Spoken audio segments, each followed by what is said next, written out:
как она выглядит сегодня, вот, и как она может выглядеть завтра.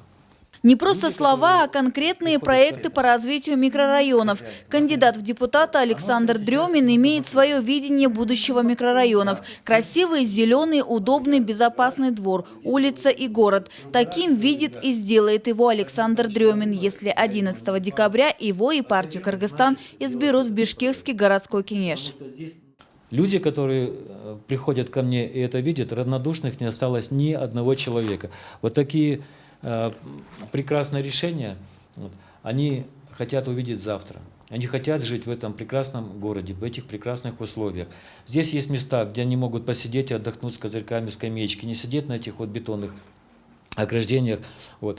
Зелень сохраняется, территория благоустраивается, она освещается.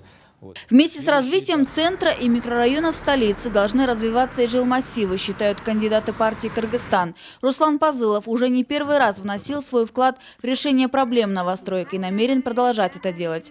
Партия «Кыргызстан» намерена построить новые детские площадки, поликлиники, провести коммуникации и установить видеокамеры в жилмассивах столицы.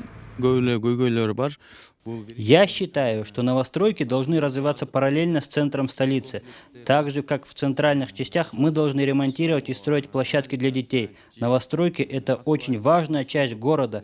Здесь живут тысячи наших горожан. В программе партии «Кыргызстан» еще один масштабный социальный проект – обеспечить город школьными автобусами. Это позволит решить ряд вопросов, уменьшить пробки на дорогах и обеспечить безопасность детей. Тем более, что школьные автобусы будут абсолютно бесплатными. Я сама мама 2 детей и знаю, что это такое. Мы всегда беспокоимся за своих детей, отвозим их в школу сами. А это всегда пробки и очень неудобно. А если мы введем школьные автобусы, то и нам удобно, и дети в безопасности, и пробок на дорогах будет меньше. Реальные планы по благоустройству микрорайонов и жилмассивов, введение бесплатных школьных автобусов – это лишь малая часть проектов партии «Кыргызстан». Партия «Кыргызстан» номер 10 в избирательном списке. Партия «Кыргызстан» – наша цель – стабильный и развивающийся Бишкек.